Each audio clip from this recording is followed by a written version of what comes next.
This if you want to ask a question during the session, then please open your chat box and text it here or type it in there. I'll keep an eye on your questions throughout, and I'll try to ask as many as possible. I also want to give a huge thank you to our title sponsor, the Arkansas Democrat Gazette. The support of sponsors like them, make our festival great. Now to the main event. The man that you see on the other side, or the one directly in front of me, is Adrian Miller.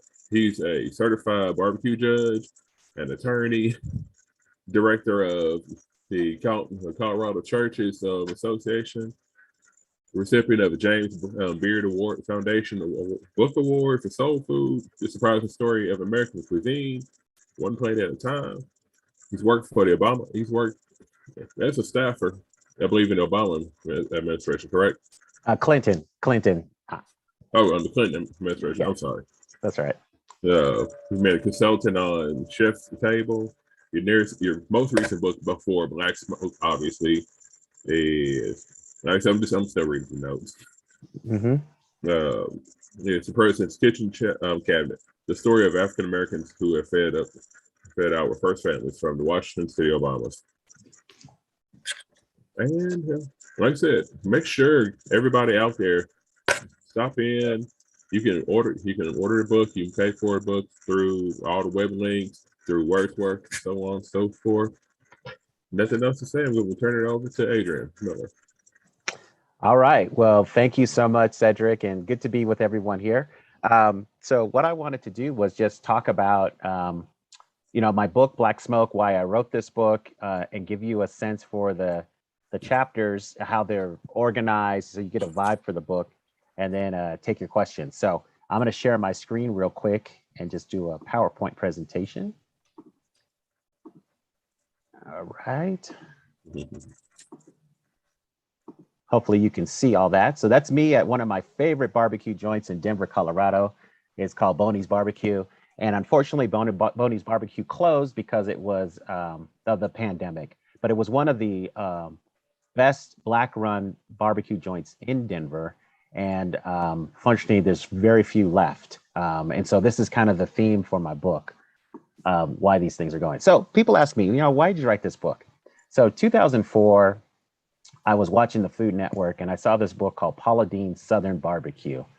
And at that point, I was working on a book on the history of soul food, but I thought, I was going to have a chapter just on barbecue, but I found so much material on barbecue. I said, I'm probably just going to do a separate book on that. So even though I was writing my soul food book, I thought, let me, watch this program to find out what the current trends are, who are the leading lights in Southern barbecue. 60 minutes later, as the credits were rolling, not one African-American was featured on the program. And so, I thought two things at first. I thought, first of all, 2004, how does this even happen? And the second thing I thought is like, well, maybe I got it twisted. Maybe the commercial was for Paula Deen's Scandinavian barbecue, sponsored by Alabama White Sauce. So I started looking at other programs, and then I noticed that it was a recurring theme, that essentially you really didn't see African-Americans on barbecue programming. So let's talk about how it started. And this is from Harper's Weekly, November 6, 1895. We're going to zoom in here for a second. All right, so this was from something called the Atlanta Exposition, and there was something called the Georgia Barbecue Stand Exhibit. And so for a couple of weeks, they had this ongoing kind of barbecue thing that you could just observe and eat there. So the reason why this is important is it shows you how Black-centered barbecue was at least 100 years ago and spanning for centuries. So in the very middle, you've got two African-American men with a pig that's been butterflied. The carcass has been butchered and then cleaned and then butterflied with two poles stuck in it, just so you could evenly cook it. And they're cooking it over a trench filled with hardwood burning coals that have burned down. Okay, so this is what barbecue was: cooking whole animals, not just pigs. Could be sheep, could be cow quarters, could be goats, but pigs were ones that were most often seen. And then if we're going to go counterclockwise, immediately past the shoulder on the right of this gentleman, you see a guy with a shovel, and in there he's got some hardwood burning coals. And so usually there was a separate fire maintained, and then it was the job of someone to bring coals from that fire and find any cold spots in the trench and then just fill them with the live coals just to keep the fire at an even temperature. And then we've got some white spectators watching the whole thing because seriously, it was a spectacle watching barbecue being done. And then keep going counterclockwise. We see two gentlemen on a bale of hay, and one is playing a harmonica. And the significance of this is that African Americans were often called upon to do the entertainment after a barbecue. And then at the top of the picture, we've got a guy with two big kettles making something called Brunswick Stew. If you're not familiar with Brunswick Stew, it's a favorite barbecue accompaniment in Virginia and Georgia, and they argue about who came up with it first because there are Brunswick counties in both places. But Brunswick Stew started out as a hunter's stew with wild game and vegetables, but now it is pretty much chicken and vegetables, but it's something you have with barbecue. And then to complete the circle, we've got a white guy with a top hat who's just kind of pointing things out. And this is kind of how barbecue was by the time we get to the late 19th century, in the sense that white men started to get more publicity and fame for barbecue, even though they were relying heavily and extensively on Black labor. And so that is a scene from 1895. Now we're going to skip forward more than a century, and we get to how it's going now. And let's just zoom in here. So this is from Bon Appetit magazine, a spread on who's who in American barbecue. And if you remember the Where's Waldo illustrations from the 1990s, the virtue of those illustrations is that Waldo was actually somewhere in the picture. So I'm going to ask you, where are the Black folks? And we'll just skip to the punchline. You don't see anybody there. The closest you get to diversity is the Asian American guy with the beach ball in the middle. And then you've got, you got a woman kind of two places over to the left. Otherwise, no African Americans. So the question is, how do we get from that Harper's Weekly Black-centered barbecue illustration to something like we see in Bon Appetit? And so that's why I wrote Black Smoke. Black Smoke is a celebration of African American barbecue and really a recentering of African Americans to the barbecue narrative, and a thump on the head that says, look, if you're going to talk about barbecue in the United States, you have to include African Americans. So the way I start the book is I talk about the Native American foundation of barbecue. Now, when I first started writing the book, I really believed that Black people were the ones who invented barbecue, but the historical evidence, in my opinion, points to another direction. And I believe that there was a Native American foundation. So what I did is I looked at travel diaries, writings, illustrations, anything that I could get from Europeans around the time of contact in the Americas. Whatever they observed the Native Americans doing, I tried to see what techniques were involved with meat cooking. And so the first type of barbecue that we see is cooking over a raised platform over a very slow fire. And so usually this was a combination of small fish, vegetables, maybe morsels of meat, iguanas, other things that were slow cooked for hours, because the idea wasn't necessarily immediate consumption. It was more about preservation. So that was one way. And that's what Columbus and his crew saw in the Caribbean. But there was cooking like this that existed in the American South. Then we also have the earth oven. And the earth oven is something you see in cultures around the world. And essentially you dig a vertical hole, you put a mixture of wood and rock at the bottom, light that on fire. And when the wood burned away, the rocks would retain the heat. And then you would layer vegetation, moist vegetation, meat, and keep going until you got to ground level. And then you would either cover it up or bury it, let it cook for a long time. If you started this in the morning, you would eat at the end of the day. Or if you started this at the end of the day, you would let it cook overnight and then have a breakfast of champions in the morning. Another way was what I call piercing sticks. And that was putting morsels of meat on sticks and then aiming it towards the fire. You could move it forward or move it back in order to evenly cook the meat. We saw that in the Americas. Also a rotating spit. Now this would have been very familiar to Europeans because they were doing metal, spit cooking using metal instead of wood.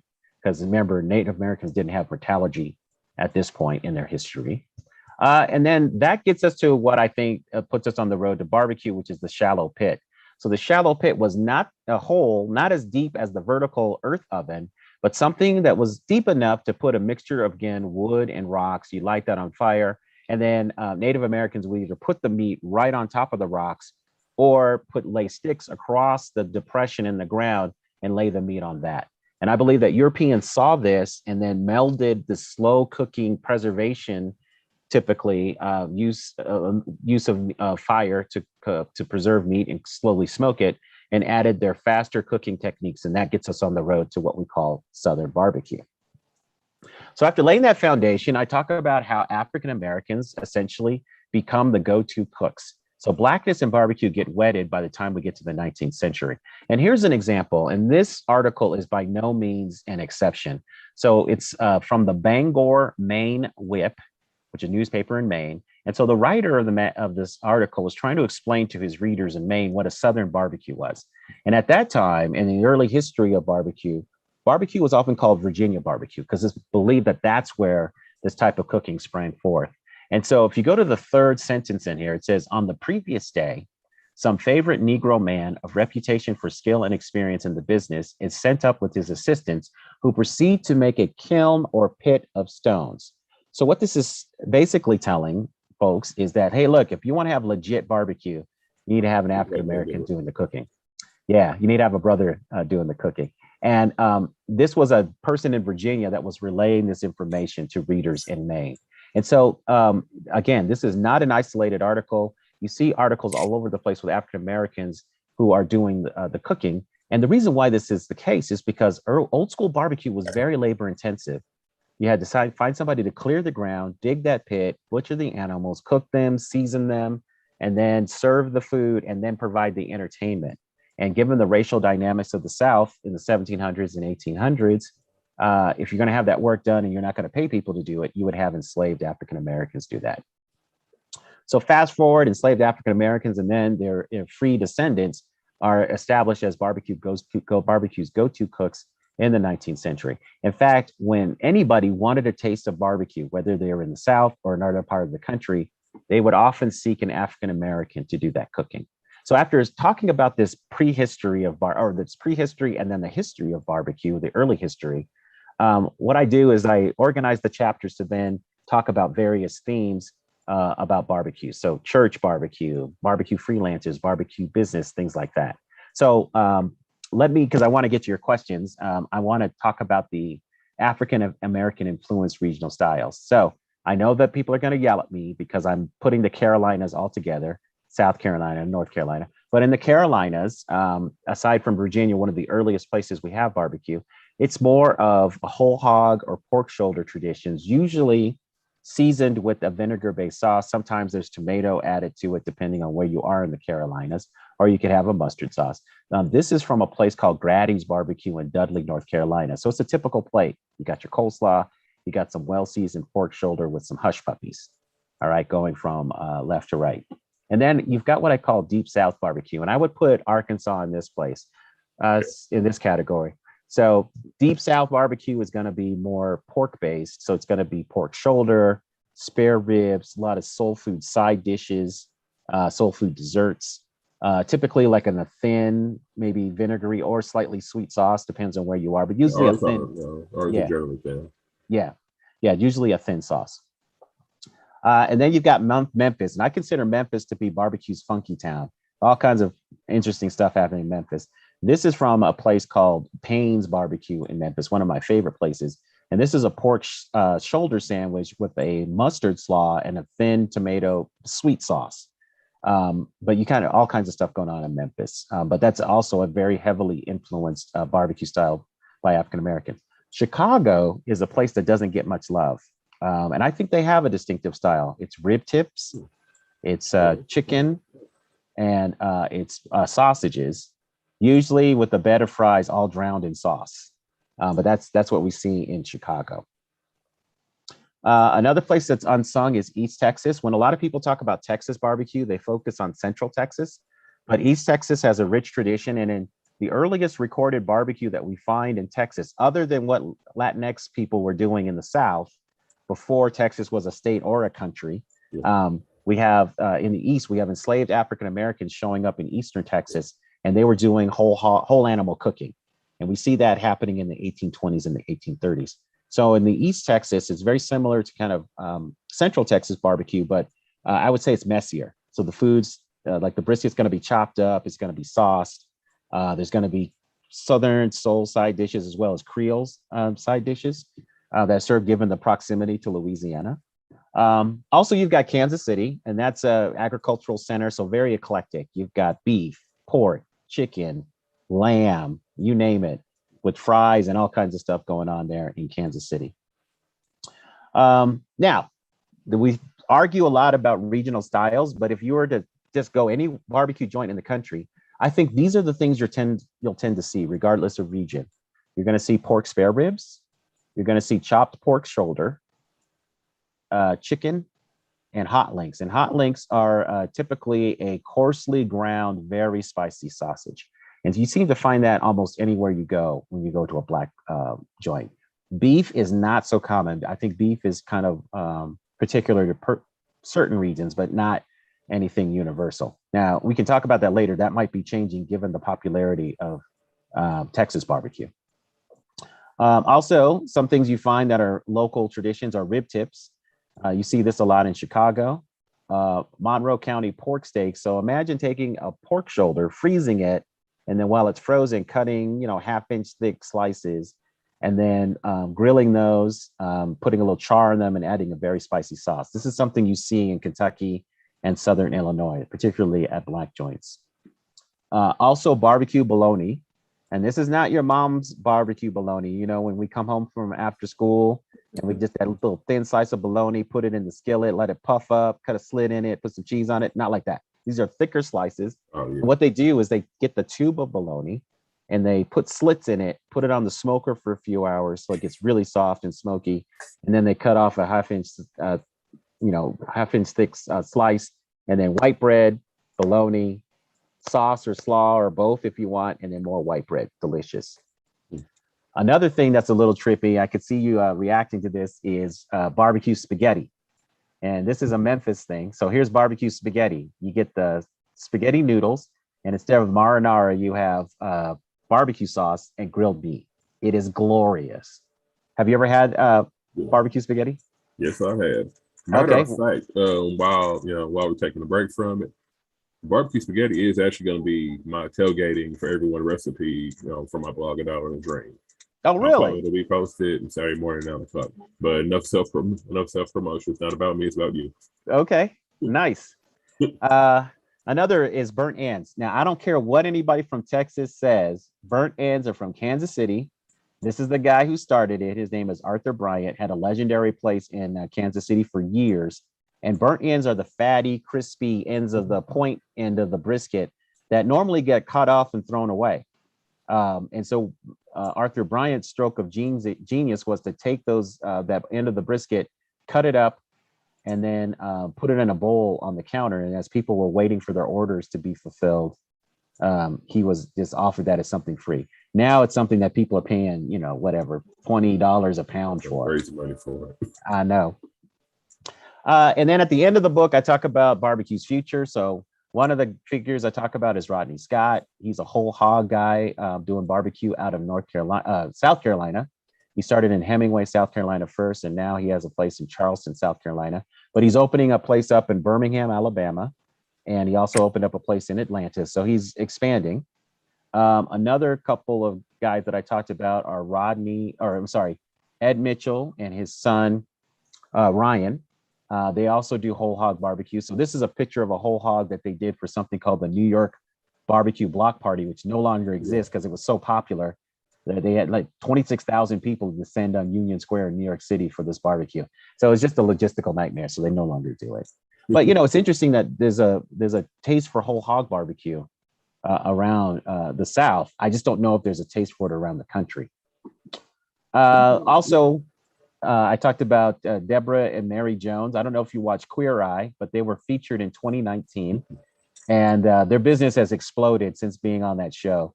But just two very interesting women. They're in Kansas City, Kansas, so not in the Missouri side, but they run a little stand there. And I got to tell you, Cedric, this is the stroke of genius. They have a barbecue vending machine.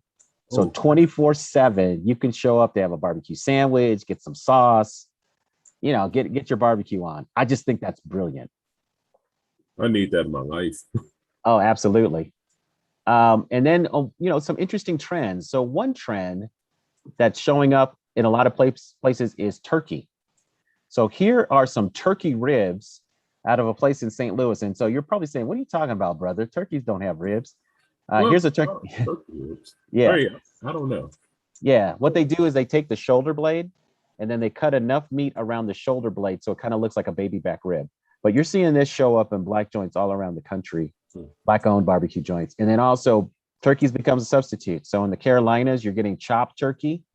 In Memphis, you're getting pulled turkey. In Chicago, you're getting turkey links instead of pork. And so this follows the trend of soul food a couple of decades ago, Right. when turkey was swapped out for other pork products. Another thing that's showing up is plant-based barbecue. So I don't know if you have strong feelings about this, but I have people who are trying to get me to try it out. I may try it out myself later. okay. Well, one popular option is jackfruit. Jackfruit is from Southeast Asia. And for somebody who knows what they're doing, they can make jackfruit have the taste, texture, and appearance of pork for somebody who knows what they're doing. So it's become a really popular option in a lot of barbecue joints. I hate to gross you out, but another thing that's emerged in the market is we now can lab grow meat, have meat grown in a lab, and we can also 3D print meat. Now, I don't know if consumers are ready to embrace this, but if they can get over the Frankenstein factor, it could have huge implications for animal welfare and sustainability. But I just thought I would bring that up. And the last thing I'll just say is, I thought that I was going to end my book by writing a dire warning about the state of African-American barbecue, but I'm excited. I don't like this brother grubbing on this barbecue here. There's certainly fewer brick and mortar locations than what we had before, but you still got the brother, the sister on the side of the road doing their thing, or in a parking lot. You got the pop-ups. And those are usually the guys I'd rather go see than building. Yep, you got the church barbecues, people barbecuing in the park. So it's just shifted, but the black barbecue scene is lively. So I'm going to end there and would love to take your questions. I just wanted to give you a few vibes for how the book is organized. Oh, man, I've been reading the heck out of this book. I'm not going to lie to you. Every time I go somewhere, I've got the book under my shoulder. Nice, thank you. Last night I'm sitting in my office. I work nights. Last night I'm sitting in the office. I'm going through questions. Okay, I'm like, let's make sure everything's going to work out the way we want it to work out. Yeah. And there, I'll have a question and look a few pages. Oh, this one may have already been answered, but of course I've managed to find a few more for you. All right, cool. All right, first question. What defines Colorado barbecue? I mean, I know you've been there most of your life. I mean, your words. What do you think? So, when I tell people I'm from Colorado, I usually lose all street cred on the subject of barbecue. But I will say this, thanks to African Americans who showed up here in the 1800s, we have a barbecue tradition. And I would say it's defined in meat-wise by lamb and bison. And we were really known for those things, but we got away from those by the time you get to the 1960s and 70s. And so I'm just disappointed in that. But lamb and bison. And then we got to work on our side dishes because we're borrowing from everybody else. So to be continued on that. Man, it's all good. I mean, we're picking up sides from everyone. Grandma got something. Neighbors may have something. You'll pick up a few things here and there, but it's not an end all be all. Right. You do it my way, or it's not going to happen at all. Right. But now, how much of a role does the thin air play in that? In cooking outside of there. I'm sorry. How much of a role does the thin air play? Oh, well, it's a challenge because a lot of our barbecue competitions that happen in Colorado are in the mountains. So, you've got less air to deal with and also cold temperatures because at night while you're cooking stuff, the temperature gets really cold. So it's very challenging to cook barbecue here if you're up in the mountains. It's a challenging. But, if you're in Denver, it's not that much of a factor. No. It's all about fire management, all the other things that happen at lower elevations. Okay, it works. That's cool. Like I said, I wasn't sure, so I figured, let me ask. What made and I guess it's a rehash of what was already read, what was already talked about in the beginning, as far as what brought you into the barbecue game. Because growing up here in Arkansas, we didn't all barbecue was something that we just you go eat at lunch, or special occasions, say family reunion, or as we know, the church. Mm-hmm. I mean, was there any one thing that just got you into it? One event? Yeah. So first of all, I should just say my father is from Arkansas. My dad is from Helena, Arkansas. So I have some Arkansas roots. And so Sure. he brought that to Denver, and and my mom is from Chattanooga, Tennessee. So, but for us, barbecue was just a summer thing. It was Memorial Day, 4th of July, and then Labor Day, and then we had some church barbecue here and there, but it was pretty much a summer thing. We didn't really go out for barbecue restaurants. So the thing that was really seminal to me is I was joined something called the Southern Foodways Alliance. And every year, it's an organization that celebrates Southern food based out of University of Ole Miss, University of Mississippi at Oxford. Every year they have a symposium based on some theme. And so the year that I joined, the theme was barbecue. And they had a field trip to Central Texas. So I spent 3 days eating barbecue, but also hearing lectures that put barbecue in historical and social context. And that was eye-opening. So I would say that that's really what put me on this road towards trying to learn more about barbecue. I think for me, it was cooking for a family reunion about 7 or 8 years ago. And I realized once I stayed up all night with the chicken, it turned out pretty good. I was like, well, you know what? I think I can do this a little bit. Yeah, yeah. And I mean, as you may or may not have seen through my own Twitter feeds, I've only gotten into sauce 2 years ago, and really, I think that may end up being my own lane.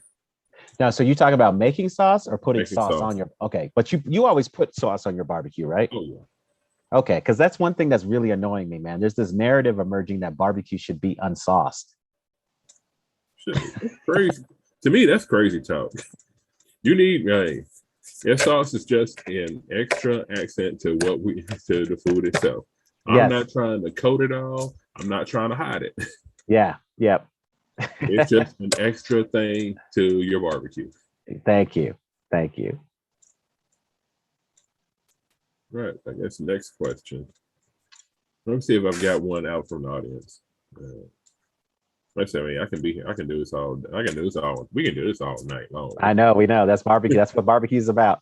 Hey, like I said, it's more weight. Not just sitting all night next to the smoker, having a good time with it. Yep. But we got a question from Ashley. She wants to know where in Memphis can we find the barbecue spaghetti? Oh wow! So a lot of places, but I would recommend getting it from the barbecue shop. The barbecue shop has the original recipe, so they inherited it from the place that started it. The place that started it went out of business. But if you want the legit version, it's called the Barbecue Shop in Memphis.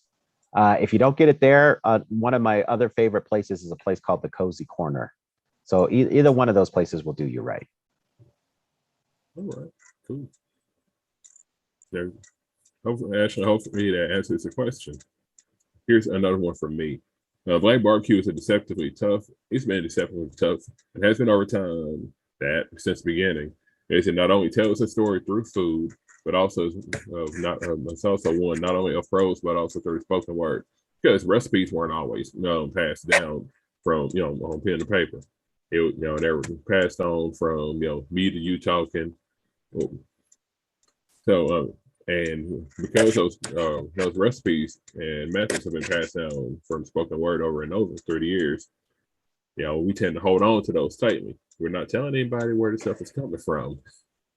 During your research, who's the most satisfying interview and why? Oh wow! I think my favorite interview was two people. So one was a guy named Udell Watts.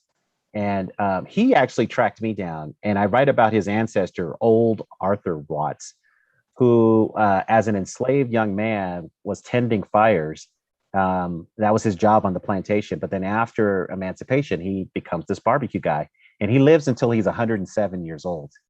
And the only reason he got killed, it was a freak accident. It wasn't a health thing. It was like a freak accident that he ended up dying. And so I just thought he was an amazing figure. And then it was really interesting to interview Ryan and Ed Mitchell to see kind of this intergenerational team doing old school barbecue and how they have plans for the future that could take them to places they've never been before. And so to me, that was a good connection between old school and kind of new frontiers.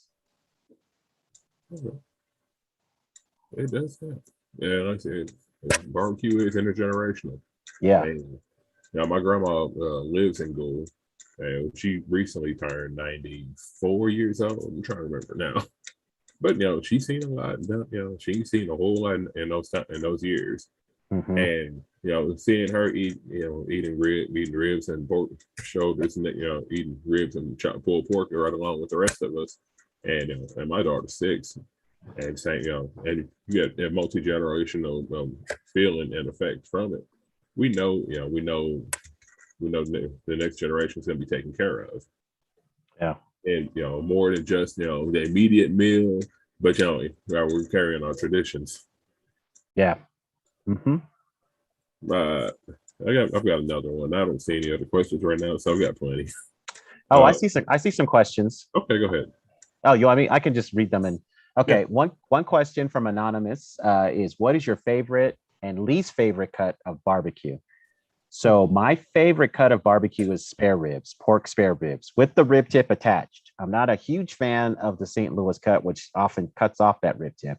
Ooh. But that's the part that I love the most. I don't have a least favorite cut of barbecue at this moment, so I'd have to think about that. But I don't think so. Second question from Amy Bradley Hole is, Adrian, do you think supply chain issues and rising meat prices, if they last, might affect the barbecue industry? Oh, most definitely. In fact, they already have. And so a lot of barbecue people are scrambling right now to kind of hold prices in line and meet demand. And the thing is, barbecue is hugely popular right now. So it's a challenge. But yeah, that's going to definitely be an issue going forward. And one of the things that we've seen it most with is chicken wings. The price of chicken wings has skyrocketed in the last couple of years, and I actually know some barbecue places that have taken it off the menu because it's just not profitable enough for them. Anonymous asks, "Have you sent Paula Deen your book?" No, I haven't. I'm not sure it would be well received. Of course, she might use it for a coaster. I don't know. And then the last question is, what is your favorite kind of sauce? This is a function of growing up in Denver, but I love the Kansas City style sauces, which are a thicker kind of tomato-based sauce that's sweet. My favorite commercial barbecue sauce is Gates Kansas City barbecue sauce. That's the one I love commercially. But I got to tell you, lately, I've been becoming more of a fan of mustard-based sauces. I just like the spice and the tang, and I just think it's really good. Yeah. Hey, as far as homemade barbecue sauces, my mustard sauce is my personal favorite. Okay. Hey, I don't know about distribution right now, but I'm kind of working on that. Mm-hmm. So maybe I can send you some bottles. All right, I'd like that. But maybe I can send some bottles. Once we get that ball going down the road. Yeah. As far as commercial barbecue sauces, Pleasant's barbecue sauce in Ocean Springs, Mississippi is unreal. I mean, it's tomato based, and okay. And relative to the Shed, which is just one exit down Interstate 10 in downtown. And the true story about that little restaurant is it's the only place that my wife and I went to twice on our honeymoon. Wow. So what's the name of this place again? Pleasant's Barbecue in Ocean Springs, Mississippi. Okay. Pleasant's. Okay. Pleasant's. Check it out. Check them out. All right, I will. I'll send you a web link. Okay. Ooh, more questions. Cool. Yeah. I see some questions here. Maybe it's not showing up on your directory, but I can deal with it. Okay. Bucket list. 3 barbecue joints to hit. I'm getting old and I need to hit. Okay. So in my book, I have my top 20, but of the top 20, the ones that I just keep thinking about over and over again is first of all, there's a place called Grady's Barbecue in Dudley, North Carolina. So that's one place that I really liked. I really like Dreamland, the original location in Tuscaloosa, Alabama. And mainly because when you walk in, at least back in the day, they would just say, okay, how many do you want? And you just tell them how many spare ribs, and you get some white bread and then something to drink. And then in terms of a third place, man,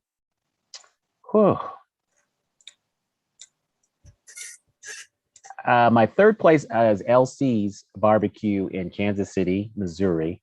Now, the reason why I'm hesitant is L.C. Richardson, the owner, died earlier this year.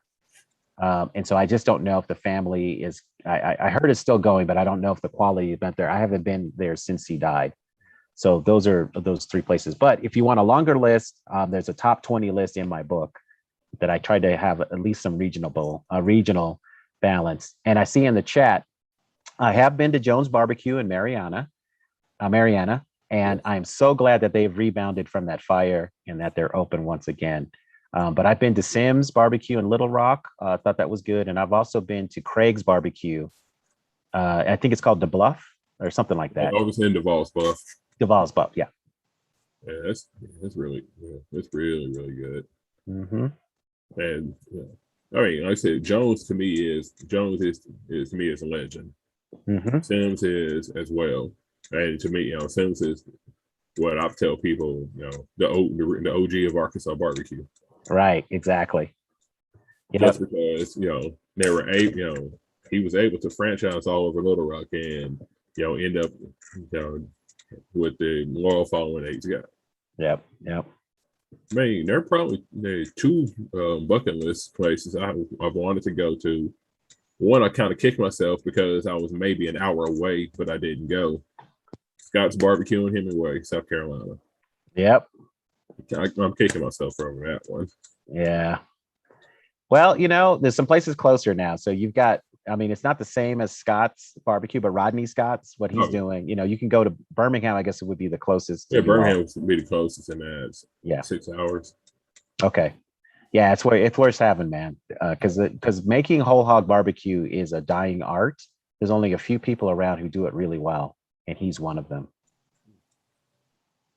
But because he and Sam Jones and some other whole hog people are sharing their knowledge, there might be a renaissance of whole hog cooking. You never know. Yeah.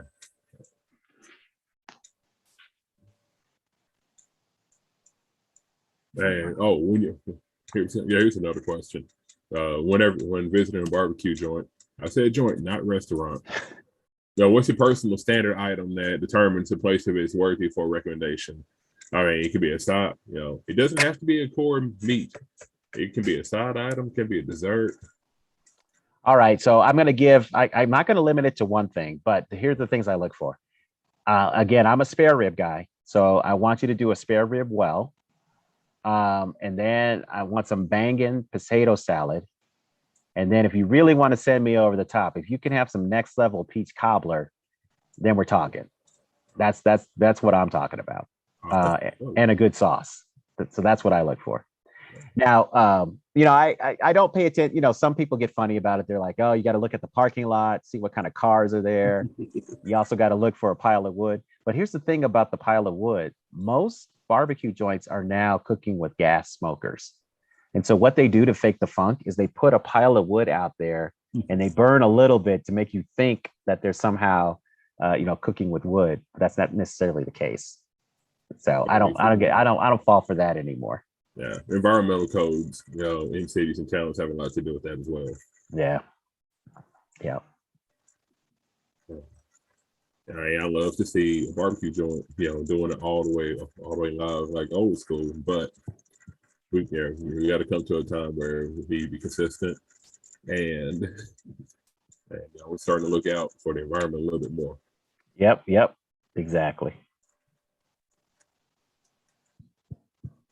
So,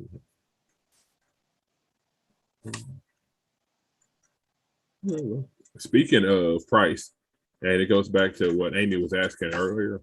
Mm-hmm. One of the reasons more Black people we don't participate on the competitive circuit is indeed the cost of admission. Entry fees, travel, proteins, the ability to take off work, and so on and so forth. As a KTBS judge, are you encumbered by the same requirements with the continuing education courses? And what's the best palate cleanser between competing barbecue and eating barbecue? So no, the limitations are not that much as a judge. So really it's just a time commitment of showing up to a judge's class, which is usually, like a few hours, and just doing that. And then it's up to you in terms of how much you judge. They want you to judge a certain number of contests to keep up your certification, and you have to recertify every 5 years. So it's really just, how much time you want to give to it. So there's really no other commitment than, gas money to get to a place and just your time. Yeah. So yeah. So being a judge is not a problem. But that said, it's very lonely as an African American on the judge circuit because you don't see a lot of African Americans. So not only do you not see a lot of competitors, you don't see a lot of judges either. And I'm not sure why there aren't more judges because again, that you don't have the same barriers that you have. And let me just say this: being a barbecue judge is the best conversation starter I've ever had. Like I worked for President Clinton, right? And people Right. say, "Oh, you worked in the White House? Okay, but yeah, I want to talk to you about being a barbecue judge." So that's How been. much? Brad is asking how much barbecue did Clinton White House serve? I didn't see that much barbecue. So there would be barbecues for staffers during the summer and congressional people. So there was usually some kind of annual barbecue. But in terms of day in and day out, I didn't see a lot of barbecue. Now, I was not, I mean, I was in the White House, but I wasn't privy to the family barbecue. So they may have been getting the hookup, for the family, but it wasn't for the staffers. And then, according to legend, President Clinton would load up on barbecue when he would go to some of his favorite places around the country. They would get something to go for on Air Force One. Yeah, he was known for coming to McLaurin's in Hot Springs. Yeah. Yep. I see a question. Amy's asking, when you're judging something, you taste something horrible. Do you fake nice reaction or are you honest about it? So the thing about judging barbecue in a contest is it's anonymous. And so nobody is supposed to be able to tell that you hate something. So you're not supposed to yell like, "Oh man, that's nasty." You're supposed to hold your emotions, keep yourself quiet, and you mark it down on there. So I am known as a tough judge. If something does not taste good, I score it appropriately. In fact, I was in one contest one time, and actually I was taken aside and asked to ease up on the contestants and not judge so harshly. And I'm just like, they need to know, this is not good. It's not good. But I got talked to. Let me just put it that way. So I try to be honest about it, which is probably why I don't have a TV show because on every TV show you see when somebody tastes the food, they're always like, "Oh, this is so good," blah blah blah. That would kill me to taste something that's not so good and be like, well, "Oh yeah, this is tasty." Well, I mean, wouldn't you like to see a show where somebody just says, "I'm not feeling this"? I think that'd be kind of hilarious. All right. I've got another one from Anonymous and Candy. From your presentation, it brings out how African Americans have been erased from barbecue history. In addition to your book and talks, what are the actions that are needed to rectify this injustice? So one thing is we all need to support African American barbecue businesses, whether they are the roadside, parking lot, brick and mortar. We need to keep these people in business. There are new cookbooks coming out. Rodney Scott has a cookbook. It's the first cookbook by an African American who does barbecue for a living in 30 years. So think of how crazy that is, right? So buy his book. There's Kevin Bledsoe's got a book coming out. There's another guy named Howard Conyers who's working on a history of barbecue book. So, support that. Also, I am on something called the American Royal Barbecue Hall of Fame. And every year we have a call for nominations. And I got to tell you, very few people nominate African Americans. So, we need people to nominate and bring people to prominence. And then on social media, just talk about these people, share what they do, celebrate them and get the word out. And the last thing I'll say, which is maybe unconventional, is if you have a skill that you can donate to a African-American barbecue place, please do it. If you're really good at social media, just say, "Hey, let me run your social media," or even get it started because a lot of places don't even have an account. Yeah. Let me start your social media and let's just run it for 3 months and see what happens. Or if you're good at designing websites, help update a website so that the business can do curbside pickup and things like that. There's so many ways that we can help a restaurant in addition to giving them our business. And then when you hear somebody say, "Hey, barbecue should be unsauced," just say, "Says who?" And then talk about your own tradition and heritage. It's your own traditions, your own ways, your own methods. Yeah. Right. I don't know if that vending machine is heated. I have not been to Kansas City just because of the pandemic. I haven't been back since they installed the vending machine in Kansas City. So when I get to Jones Barbecue next time, I'll check that out. Mm-hmm. I would doubt it since they have sauce in there. I would doubt that it's heated. Yeah, we did see the sauce on the bottom rack. So I would think you could get it, and then you'd have to go microwave it. I would think so. But still, barbecue in a vending machine. Man, Genius, right? Isn't that genius? Shoot. You got pork sandwiches, you got beef sandwiches. I didn't see any real sandwiches in there. Which you gotta have 3 or 4 bones and 2 slices of white bread with the sauce all over them. And can I just tell you, that's one thing that people just do not get. They're like, how could it be a sandwich and it has bones in it? And I said, you have to have a very expansive definition of sandwich. You really do. Mm-hmm. I mean, we know McDonald's is doing the McRib right now. We get that. But we're talking about the real deal Holyfield rib sandwich. Right. There you go. Furthermore, something else. I've already answered that one. Well, and let's see. I'll just answer some questions that I see. To Kate Matthews, I am not a pit master, so I'm much better at eating barbecue than cooking it.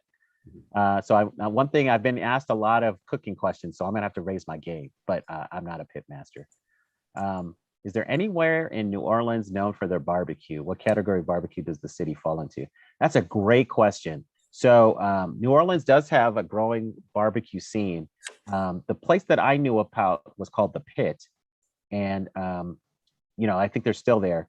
I have not been to New Orleans in a while. I was supposed to go earlier this summer, but it got canceled. But my understanding is that there are more places opening up, but true to the national trend, most of the new places that are opening are following the Central Texas barbecue aesthetic. So Central Texas barbecue is just kind of taken over. That's where you see most barbecue joints are opening under that umbrella. Let's see, what was my favorite kind of sauce? I love the Kansas City thicker sauces, and mustard-based sauces are definitely climbing the charts for Anonymous. And then why would anyone have a slice of wheat bread with barbecue? Now, if you're saying whole wheat bread, maybe that's sacrilegious, but white bread, that's white part bread of the black barbecue vibe. Yeah. Right. Okay.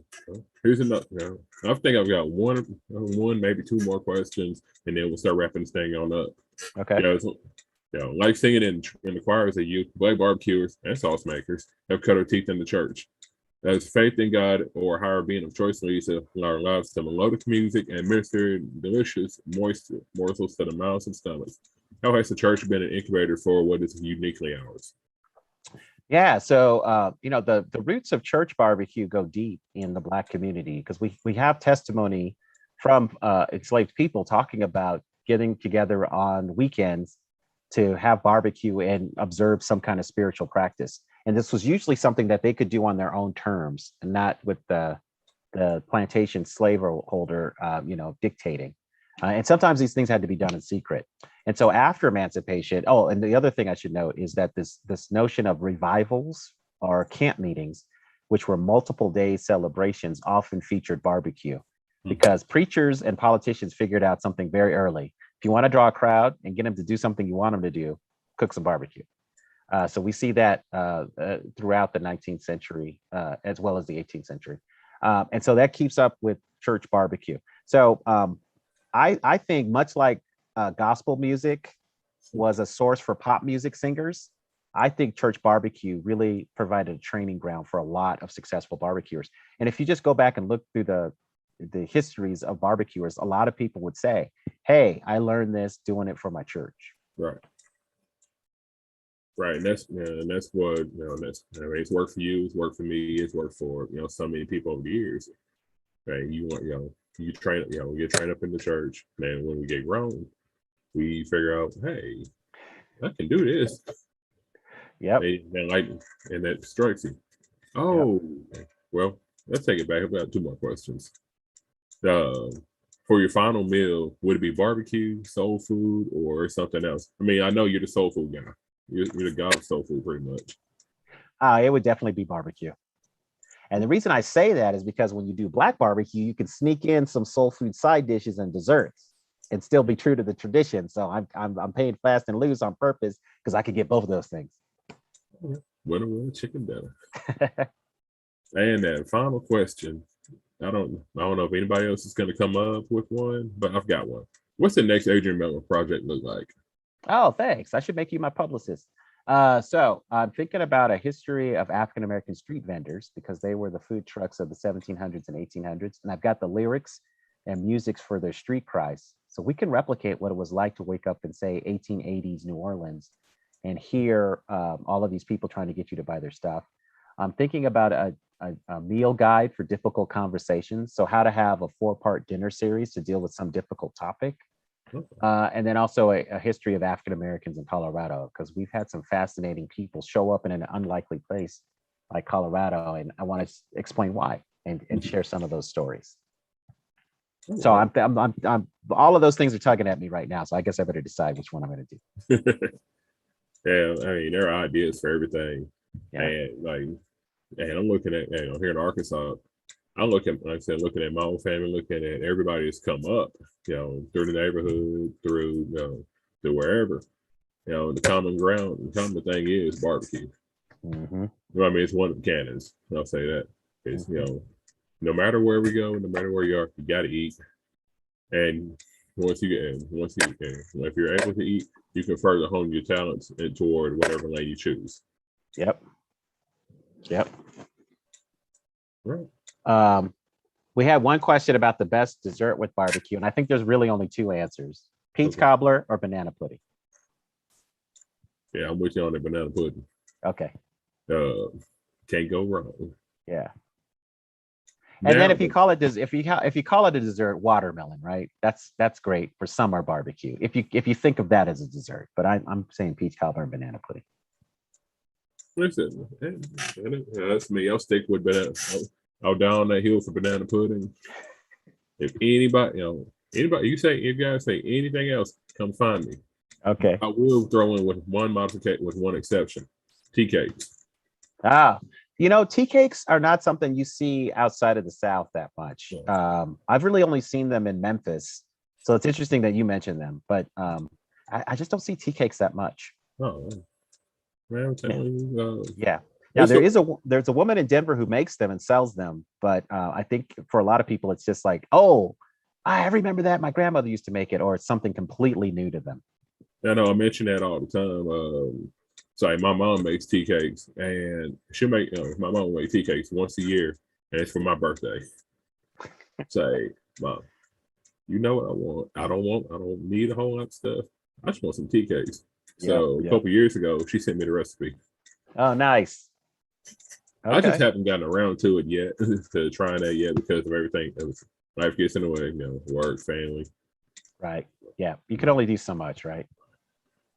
But if anybody's watching, I like tea cakes. But Adrian, I guess, man, it's been great talking to you this time around. Hey, one new message. Oh, Arlie Thompson, thank you so much. Glad you could join us. Right, thank you. Thanks to Arlie. Thanks to everyone who's participated in this forum. They got to do the good old closeouts. All right, peace. Yeah, feel free to pick. You can purchase Adrian's books online at sixbridgesfestival.square site or Wordsworth Bookstore. D7 festival books are available for pickup at Wordsworth Books, 5920 R Street in Little Rock, Arkansas, or they can be shipped anywhere nationwide. Also, many of our signed authors, many authors have signed commemorative pages. I'm not sure if you have, Adrian. I signed a number of book plates. So if you buy a book, they will add it to the book. So yes, you can get a signed copy that way. It's going to be included with your book while supplies last. I have a book. I didn't get a book plate, but you know what? I'm not mad. No, we got to hook that up. Well, we'll get you one. Yeah, we'll get there. Okay. All right. Thanks to everybody thanks to everyone who's come out to watch. Have a good night. Continue enjoying the Six Bridges Book Festival. There are many, many other topics and forums you can check out between now and the 31st. Thanks a lot, guys. Y'all have a great night. All right. All right. Bye now.